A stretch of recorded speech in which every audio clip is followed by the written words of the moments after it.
சென்னை விமான நிலையத்திலிருந்து 267 கிலோ கடத்தல் தங்கம் சுங்க சோதனை இல்லாமல் வெளியே எடுத்துச் செல்லப்பட்ட விவகாரத்தில் இருவர் மீது போக்சோ சட்டம் பாய்ந்தது. சென்னை விமான நிலையத்திலிருந்து 2 மாதங்களில் 167 கோடி மதிப்பிலான 267 கிலோ கடத்தல் தங்கம் சுங்க சோதனை இல்லாமல் கடத்தப்பட்ட சம்பவம் நாடு முழுவதும் பரபரப்பை ஏற்படுத்தியது.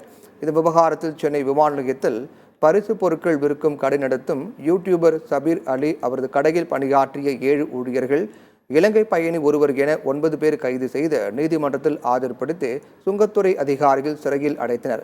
பின்னர் 7 பேர் நிபந்தனை ஜாமீன்களில் விடுவிக்கப்பட்டனர். இந்நிலையில் யூடியூபர் சபீர் அலி, இலங்கை கடத்தல் பயணி இருவர் மீதும் காப்பி போக்சோ சட்டம் பாய்ந்தது. அவர்கள் ஜாமீனில் வெளியில் வர முடியாதபடி சுங்கத்துறை அதிகாரிகள் இந்த சட்டத்தில் சிறையில் அடைத்தனர். இந்த கும்பலுக்கு தலைவனாக செயல்பட்ட முக்கிய குற்றவாளி தலைமறைவாகி முன்ஜாமீன் கேட்டு நீதிமன்றத்தை அணுகியுள்ளார். முன்ஜாமீன் கொடுக்க எதிர்ப்பு தெரிவித்து மனு தாக்கல் செய்துள்ள சுங்கத்துறை அதிகாரிகள் முக்கிய குற்றவாளியை வலைவீசி தேடி வருகின்றனர்.